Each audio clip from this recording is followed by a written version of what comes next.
Court will please come to order. We've got a quorum present. All the members are present. Our legal notices have been duly posted, and the court is duly called. Is there a motion to open court? Second. All those in favor, please say aye. Aye. Aye. Motion carries unanimously. Bailiff will please open court. All rise. Dallas County Commissioner Court is now in session for the June term 2015 with Honorable Judge Jenkins presiding. Please remain standing for invocation. And our invocation today will be given by a guest of Commissioner Garcia. Thank you, Judge, colleagues, members of the audience. It's my pleasure to introduce to you Father Stephen Biershenk from Santa Monica Catholic Church. He's a native Texan, born in Fort Worth and grew up in Weatherford, where he attended public school. He attended Holy Trinity Seminar at the University of Dallas in Irving, where he obtained an undergraduate degree in humanities and a master's of divinity degree. Father Stephen has been a priest for 39 years and has served in different parishes in the Dallas area. He has been the pastor of St. Monica Catholic Church for the past 7 years. He enjoys the challenge of leading a large and diverse community at Santa Monica. His hobbies include reading, especially history and politics, gardening, travel, photography, scuba diving, and snow skiing. Father, thank you so much for being with us this morning. My privilege. Let us pray. Father, you have made Dallas County a place of wonder and challenge. We have so many communities, large and small, in which people live out their lives and work to accomplish great things. We ask you to bless these leaders who come to consider important matters, give them wisdom to understand your will in the decisions that they make, and always to understand the good of those that they serve. Give them strength to carry out all of the burdens of their office, and open their hearts to a true concern for those who do not have a voice, for those who are alone, for those who are in need among the riches that we enjoy. We ask you to inspire each of us to be a faithful citizen, to do our part, to take the wonderful blessings and opportunities that we receive in this county of Dallas and use them to honor you and to serve those around us. We ask this through Christ our Lord. Amen. Amen. Thank you, Father. Thank you. Judge, if I can have a Certainly. point of personal privilege. At the annual North Central Texas Council of Governments meeting that we had last week, the City of Dallas and Dallas County was recognized, and I'll just read this, to acknowledge the exceptional response to and management of the Ebola event, which occurred in 2014 by promoting regional coordination and cooperation to assure that this disease was contained and properly treated and did not become a widespread threat to human health.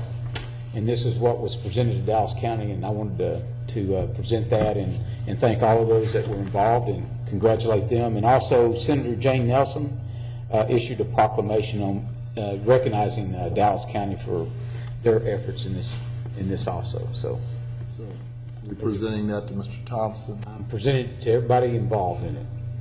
Does that sound like a politician? Good job, everybody. I'm going to set this right back here, Daryl, and I'll let you. Okay.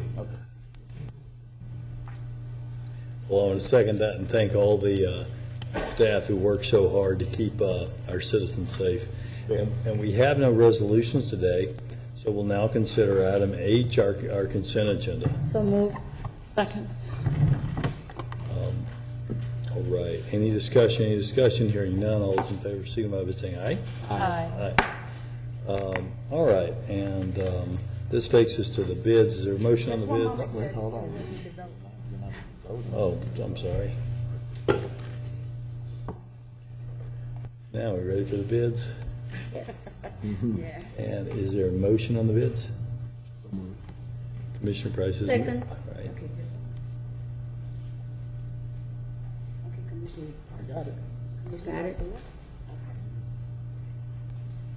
All right. All those in favor, signify by saying aye. Aye. All right. Any opposed? And the bids carry unanimously. And this takes us to court orders J 1 through 22, pulling item 12 for a second, for a separate vote. 2 and 12. Pulling item 2 and 12 for a separate vote. So I'll move court orders 1 through 22, excluding court orders 2 and 12. All right. So we have a motion on 1 through 22, excluding 2 and 12. Is there any discussion? Any discussion? Any discussion? Hearing none. All those in favor signify by saying aye. Aye. Any opposed? Motion carries unanimously. All right. Next, we have Court Order 2. So moved. Court Order 2 is moved by Commissioner Garcia, seconded by Commissioner Price. Any discussion? Any discussion? Any discussion? Hearing none. All those in favor signify by saying aye. Aye. Any opposed? Nay. Any abstaining? All right, motion carries four. you abstaining, Judge? No, 4 to 1. No abstentions, 1 nay and 4 yeas. Court Order 12 is before us. I move. Right? Second. I have a question about this, though. Why is it an exception? Number 12? Yes. It's an exception because we're just now changing the revision to the policy to allow this, and this has already occurred. This individual was reemployed about 2 weeks after he was terminated, involuntarily terminated, and so it has already occurred, so it would be an exception because we're just now creating the policy. If we're creating the policy, why is that an exception? I guess that's where We're changing the policy. we're changing the policy. We're changing the policy now to allow it, It hadn't a caught up person with who's involuntarily terminated due to these circumstances to be able to seek employment elsewhere and kind of maintain on a leave status. And this has already occurred, so this would be an exception. Policy takes effect after. Policy would take effect after this person concluded his employment. So the policy changes. Okay. Now I understand why. So the original vote would be an exception. Right. Right. Thank you. All right. Is that conclude comments? Any further comments? Any further comments or questions? Hearing none, all those in favor signify by saying aye. Aye. Any opposed? No. Any abstentions? All right. Motion carries 4 to 1. Next, this takes us to our time-sensitive court orders. There are no time-sensitive court orders. So, Third time in the year. third time in the year. So, slow business day, but a good thing. All right, next we have presentations, and then we'll get to our briefing session. Mr. Thompson, do you want to give us a presentation about West Nile virus? Take it away. I'd like to take just a moment to say congratulations to Top Doc Perkins on the birth of a daughter. That's right. The top doctor. Let's face it, yeah. Therefore, he is not here Dr. today. Perkins, if you're streaming, hopefully you get some rest. Go to the first slide. I'll be brief. There's a number of things that we wanted to focus on. First of all, I just want to thank, that was mentioned earlier, Charles Reed, Craig Pardue, Darrell Martin, and as well as Gordon Heichel and the Commissioners Court on their assistance in the legislation, HB 2646. We think that that's a key lesson learned from Ebola. I want to thank Chief Dye and all of the police chiefs who worked with us during the Ebola. I always say there's no heroes. What we got out of this process is a lesson learned. And to go, when you look at 6,000 bills that get filed in the state legislature, and you actually get a bill passed through that maze, that's to be commended on Dallas County and the fact that we had a bill that raised some issues but got past all of those issues. And I want to thank Senator Royce West for sponsoring the bill in the Senate, but of course Representative Helen Giddings for authoring the bill and working with the staff. And I don't know if Charles is here, but let me say this, he's a pro. I don't know if this is his first legislative session, but let me say that his cooperation is the second one. Good. Well, He seems like he's been tenured down there. There you go. He worked with our associations, our Health Directors Association. He worked with our other big city, Harris County, and their coalition in terms of working on bills for public health was why we had a win-win. So I'd be remiss if I just didn't thank all of the ones that I mentioned, but Charles, who was on it all day, every day down in the legislature. And as I said in the email with regard, it's not only what you got passed down there, it's what you prevented from being a catastrophe as much as anything. And with this particular bill,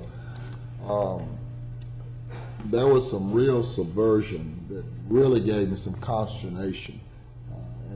And so, as a result, you navigated extremely well, Charles. Yeah. So, thank you. Well, and this is probably the first, I've been involved almost 20 years, this is the first comprehensive bills that we focused on as health directors in the state of Texas, where we stayed focused, regardless of what the outside pieces was. Everybody stayed focused on this particular bill, and the bill passed. And so it's a great public health bill for Dallas County, but for the state of Texas, and it's a good model for other states to also look at this aspect. Quickly. And more importantly, Mr. Thompson, and your staff, you know, that also kudos, because at the end of the day, we start working when it wasn't a bill and tested that it was the right mechanism to do, and then we knew we have to go to the state. And that couldn't happen without your staff and obviously Chief Dye and participation between Dallas County Health and Human Services Department and the Urban Police Department. So the first responders were on board with this bill. That's we testified. They were down there, and so again, can't say enough about Chief Dye and all the police chiefs who worked with us during the Ebola situation. Yeah. The impact on public policy, not only here in Texas and across the country, is just huge. That's right. That's what you've accomplished with it. Yeah, I always say I'll never present another bill. This is my fourth one. I think this will be my last. West Nile virus update quickly. We provided an update to the city of Dallas. We met with FEMA on June the 16th, looked at post-flood vector control, possible funding, and we had a meeting with all of our Dallas County municipalities. I want to be clear, we met with all our Dallas County municipalities where we looked at the abundance situation. We got reports. I know everybody is an expert, and my comment is always be the same. If they're that great in predicting, they don't need to waste their time here. They need to go to Las Vegas and take us with them and then be able to predict when the virus will happen. But what we look at is that our cities are on board with the vector abundance, and they're on target with that process. And we've already put them on notice to let their elected officials be aware of the surveillance numbers that we're presenting. Also, we've seen our abundance numbers going up. I'll wait for the top doc next week to see how our numbers come out this week, and we'll go into more detail next week on the testing and abundance numbers. To date, we've only had 7 positive mosquito traps. The good news is we've not had any confirmed human cases to date. We'll look at the next 2 weeks, normally around this July 1st through the 4th. We begin to see an uptick in probably mosquito traps or possible human cases. So the next 2 weeks are crucial as we go into the month of July.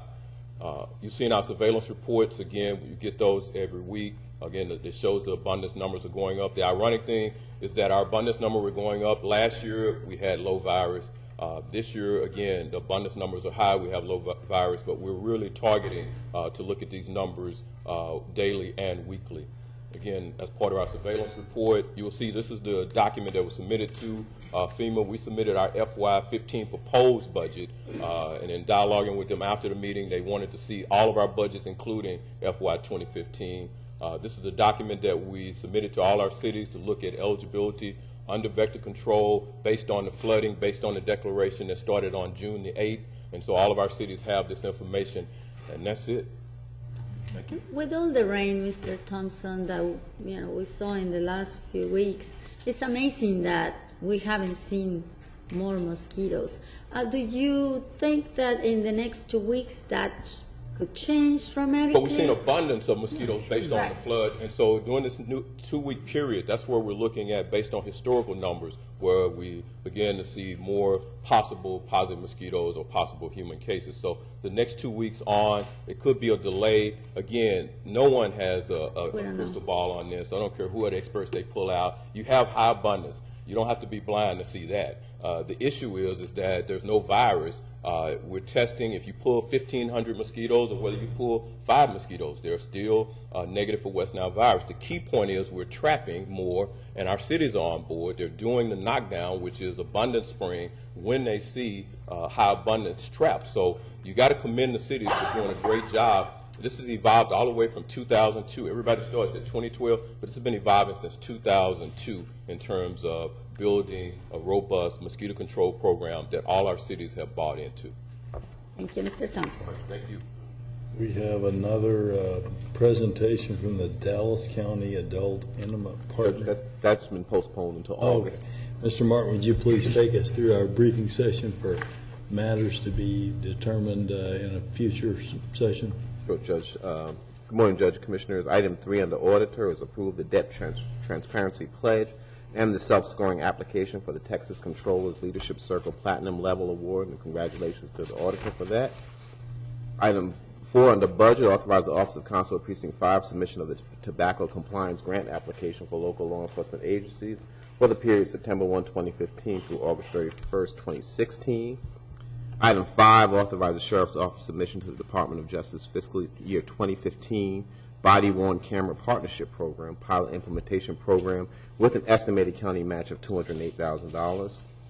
Was this the money that was put by the district attorney's office? No, this is totally different? Yeah, this is. Okay. Commissioners Court Administration, item 6, approve the naming of the county facility located at 414 South R. R. Steele Jr. Commissioner Price has a couple of comments. The only comments I had in terms of your briefing, you just had election date versus appointment dates, and so I just wanted to clear that up for the record. I think that the briefing basically speaks for itself, and I think it is apropos. Being a native of the city of Dallas, matriculated through the Dallas school system, and the SMU, First African American, and being the second longest serving elected official in Dallas County, only second to Henry Wade. So I think it's appropriate that as those of us who have been around here long enough remember when that building was purchased. It was purchased with Precinct 8 in mind as we redo those lines, and later Judge Steele, Constable Steele, moved to that location. So I have not sat in this seat as long as you, Commissioner Price, but I definitely have known Judge Steele since the early 1980s and his contributions to Dallas County. As you say, what an appropriate way to honor the man, honor what he has done, and honor the rest of us with the continued presence of him. He will never be forgotten. And, congratulations to Barbara. Yes. We'll be working with Commissioner's Office on the plaque and then a naming ceremony. We'll keep all the court informed of that. Item 7, approve the Dallas County Medlock Youth Village Administrative Staff Housing Agreement and the Dallas County Youth Village Housing Agreement. Criminal Justice, item 8, approve Dallas County participation in 2015 Edward Byrne Memorial Justice Assistant Grant and authorize City of Dallas to submit an application on behalf of Dallas County. Health and Human Services, item 9, approve the fiscal year 2015 Comprehensive Energy Assistance Program supplemental contract. Item 10, approve the DC HHS Housing Choice Voucher Program fiscal year 2016 annual PHA plan as attached.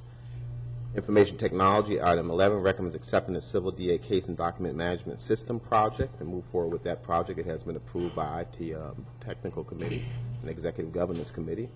Item 12, recommend approve the term of the contract from June 30th, 2015 through December 15, 2015 at a not to exceed amount of $367,000 for personal services contract.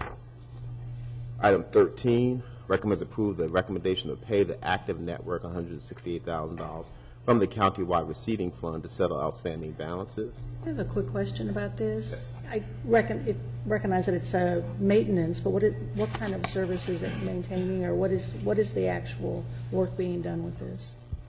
Yes, ma'am. It's the countywide receiving application. And I guess I'll defer to the county auditor and the county treasurer's office, but that's the application. It's basically a software application that they basically use for that particular purpose. Okay, thank you. Yeah, it's the current countywide receiving we're using. That was 3 years' worth of maintenance that they never billed us for in the past. And with the move in the records building and having to relocate the countywide receiving, we really need to make sure we have a maintenance agreement in place. Thank you. Item 14 recommends approving the budget for the purchase and implementation cost for the percussion web content management system in the amount of $75,000 in the state of Texas DIR contract and funded from the Major Technology Fund unallocated reserves. Planning and Development recommends approving the HHW program's fiscal year 2016 interlocal agreement renewal amendment and proposed fiscal year 2016 budget, including the use of $70,000 one prior year carryover for contract labor, $20,000 carryover for operational costs, and $50,000 for capital costs. That's the Household Hazardous Waste Program. Public Works, item 16, accept the offer from Billy Jackson and Faith Switzer for $1,000 to purchase the tax foreclosed property at 128 Brookside Drive in Duncanville, Texas. Item 17, authorize the conveyance of 9,000 square feet of right-of-way and 224 square feet of drainage easement in the city of Dallas, more particularly described in the agreed judgment filed May 12, 2006, and recorded in the official public records of Dallas County, Texas, and to the city of Dallas by quitclaim deed without compensation. Purchasing item 18, authorizing the amendment of the bid for the annual contract for the purchase of sanitary paper, trash bags, and related products to recognize the DBA name change of Interline Brands, DBA Jam Pack to Interline Brands, DBA Supply Works. And item 19, the Treasurer recommends Commissioners Court approve the order authorizing issuance of the Series 2015 bonds for debt service savings. And Judge, that concludes your briefing agenda. If there's no questions on I didn't see on 19, Mr. Medrano, the syndicate that is proposed. Mr. Brooks is here, I believe, Mr. Ronald, and Yeah, but I know some who is the syndicate. Mr. Bowles. And I apologize, I didn't realize that was up. I have a question on that too, but go ahead and tell us about the syndicate because I had a couple other questions. Okay. Good morning, members of the court. For the record, my name is Matt Bowles with RBC Capital Markets, and Charlotte Knight Marshall is with me from BKG. So today we thought we would brief the court on the opportunity and the metrics of the refunding and what it looked like. And then with your assistance, we would conduct a process by which we formed a syndicate. With the administration being new, there were no preferences or ideas around that right now. We wanted to get your input around what that might look like, and we can do that in separate meetings or together or whatever the case would be. So we don't have any information on that. This is just sheerly to talk about the opportunity and then go through a process over the next week or so to get that accomplished. Well, It's $1.5 million savings if we get it right. Correct. it's a small. It's a small, yeah, it's a it's a small series issue. bond. And that was my question. It being a small issue and there being a study coming back from the Space Allocation Committee, and it looking like that study is going to call for going out for bonds, is there any savings to be had in fees or interest in lumping those two things together rather than taking them as separate pieces? Great question. The answer to the question is that as of August 15th of this year, the bonds that we're refinancing are callable. So every day thereafter that we go past that, you're actually losing some of the $1.5 million. So it is time sensitive. I understand your economies of scale question, and that's a great one. But Well, how much is the economy? I mean, what are the economies of scale? Well, that's what you just said, $1.5 million. She just said. 1.5. Right. What I mean But is- the longest we take to So solve this. each day that we wait is a certain amount of money. What's that? And then how much more in fees and expenses in doing it twice as opposed to doing it once? we can quantify that for you.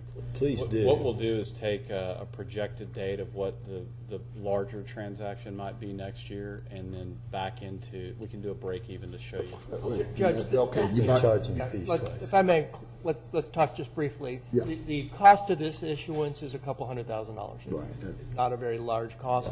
We won't be issuing the large debt issuance for at least 16 months, because Okay. you're going to make a decision. We're going to be doing inducement resolutions and cash flowing. Whoa, 16 months? I envision that it'll be about 16 months before Well, we need the money. Is anybody reading you're reading the tea leaves with regards to what the feds have said with regards to interest rate? Absolutely know the interest rates will be going up, but you And don't I'm want, not talking- you don't want to issue the debt and then not be spending it, because then you got arbitrage. Arbitrage, got all of that. But again, it's not, you know, I want, now that's what I want to wait, because based on what they're saying is going to happen to rates, number one. Correct, but remember, it's also going to be a short-term issuance. It's not a 30-year Well, note. We're going to I know, I mean, it can be short term, still, rates. You know, it's still about rates. Well, we need to use it, Commissioner. That's what Ryan's point is. The point is what? His point is that we have to use it. Once we I issue got it. arbitrage. I got arbitrage. I need you to do the analysis. First of all, it says that when rates, calculate rates, and then calculate rates versus arbitrage, you know, in terms of utilization. That's part of the calculations too, because it's my understanding, third quarter, rates gonna pop.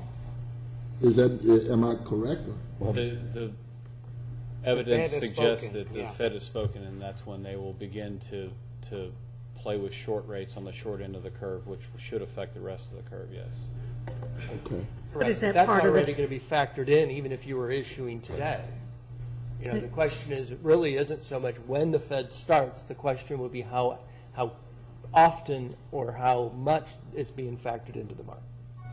That's still part of the discussion as far as what's best for Dallas County, right? Yeah. Yeah, the market believes today, it's already factored into the rates that we see today that are reflective of the $1.5 million in savings that are projected. So that rate increase that you're referring to, Commissioner Price, is already built into the rate forecast, we believe. And so the question will then be how often and how much they do thereafter, and that's what the great unknown is. And so my recommendation would be that you capture what you can in the form of the $1.5 million today, understanding that there aren't the economies of scale that you would have if you did one single transaction instead of two, and not play with the rate game, at least on this refunding transaction. Now, on the other, if there's a way to expedite that, that's a discussion between you all and the budget officer and others. We can help you with an analysis around that. But Well, do help us with analysis around that, because that's 16 months is different than what he thought, what I thought. Okay. And if that's right, if 16 months is right, then what you're saying is obviously right. But What I'd like to do is, if this needs to be court order, we can bring the court order to the next Tuesday's meeting, our afternoon meeting. We can have this discussion as part of the Building Space Committee discussion next afternoon, since it all ties together. And then you can approve the court order if you have an agreement by then. But this gives us at least a week to meet with Matt, meet with the budget officer, go around, meet with you guys, and answer some of the questions that you have. And that makes complete sense, Mr. Martin. It's the right way to go, because you're right. It's going to tie in into the short and the long term. Exactly. And that's what we all have to see and know where we're going. That's right. Agree? And I'll have the court order ready also. So if you approve it next week, Let's go we can ahead do and it on move the it. 30th in the afternoon meeting. I agree. Madam Treasurer, you okay? You see where we're going? Good. One of the things I'd like to mention while she's approaching is that the market has lost approximately 30 basis points over the last month. Over the last what? Month or so. But in the last 8 to 10 sessions, the market has kind of smoothed out with the anticipation of what the Fed has said and what we think is going on. And Matt is absolutely correct in that the market has built in what they feel the market will do. Now, nobody in this room has a crystal ball, because if we did, we'd all be sitting on the beach with a drink with an umbrella hanging out. That's a vision. So as of the date that they ran the numbers, that is the savings. But as we move forward in time, we can't tell you what that savings will be tomorrow, next week, or the week after. So I'm not an alarmist, but the sooner you get to market before the third quarter, the better, in whatever projects you want to facilitate. This is short term, as was mentioned. the cost of issuance on this are very reasonable, and if you have to separate the two, it's not harmful. If you decide to join the two, then you got to figure out how you're going to spend the money, because there are federal regulations on debt issuance that proceeds from bond sales have to be expended in a reasonably timely manner, and there's a formula, and we can make you aware of that, but you need to get this done yesterday. Right, and that's my only point. Yes, sir. And Madam, okay, Madam. Thank you very much, Judge, Commissioners. Thank you for the opportunity. I agree with what Mr. Bowles and Ms. Knight have stated. I did not think about what Mr. Martin mentioned, that we could definitely have a discussion between now and next Tuesday. But I do believe this refunding is, we have to do it, or else we'd start losing money. It's the best deal. But we'll have the team next week. Thank you. Thank you, Ms. Medrano. Thank you. Okay, got it. All right. And that concludes our briefing session. Will the bailiff please read the rules of decorum for our public speaker? All commissioners and court attendees are hereby advised that this is a meeting conducted in accordance with the provisions of Dallas County Code, Section 74-71. Visitors, registered speakers, and preserve order in decorum at all times. Personal profane or slanderous remarks are not appropriate and will not be allowed at any time during this public meeting. Any and all clauses to be kept brief and observant of time constraint, disrupting visitor and registered speakers may be removed and are subject to penalties provided in the state of Texas Penal Code Sections 38.13, 42.01, and 42.05. Registered individual speakers are limited to a maximum of 3 minutes, and a maximum discussion on any one topic is limited to 30 minutes. All right, and our first public speaker today is Mr. Jesus Medrano. Mr. Jesus Medrano. Mr. Jesus Medrano. And our next public speaker is Miss Cynthia Smith. Miss Cynthia Smith. Miss Cynthia Smith. And our final public speaker today is Mr. David Villanueva. No, different. Good morning. My name is David Villanueva. I live in South Dallas at 531 East Ledbetter Drive, for the record. Okay. It is indeed. Right next to SOC. So, good morning. I am here today to encourage the enforcement of cite and release for Dallas County, which has been law in the state of Texas since 2007. Infractions such as graffiti and criminal mischief under $500, as well as the possession of under 2 ounces of marijuana, would be left to the arresting officer's discretion. They would be able to issue a ticket to the offender instead of jailing what is in essence a criminal nuisance. The punishment will not be altered, but the benefits from cite and release will help all citizens. Currently, these infractions are taxing the manpower of our peace officers. The average time it takes to arrest an individual is estimated at 3 hours. As Mad once said, that is more time to prevent a tragedy. I am here asking you to help protect our peace officers, to target the violent offenders that inevitably make defending the peace a dangerous task. Cite and release would put a lot more officers on the streets and not only deter crime, but foster trust that is currently in jeopardy. From a citizen's view, the cost of missing work, getting a vehicle out of impound, even a bail bond can bankrupt a minimum wage worker. These individuals, if applicable, would have a court date to deal with the charges. Any court date missed would still lead to a warrant for an arrest. An excellent exercise in trust. With the advent of open carry upon us, we need to enforce cite and release. I cannot imagine the amount of calls 911 will receive. An already taxed department will be stressed further. Enforcement of cite and release will alleviate this stress. For the benefit of our sheriffs, our DPD, and citizens alike, we need this law to be utilized. Thank you for your time. Thank you, sir. See you again soon. All right, and this concludes our public speakers. The court will now recess for Chapter 551 of the Texas Government Code matters as previously posted. Any action as a result of the closed session will take place in a subsequent open session. We'll begin our closed session in 1 minute.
Just Sure. one moment. No action necessary as per the closed session. Court stands adjourned.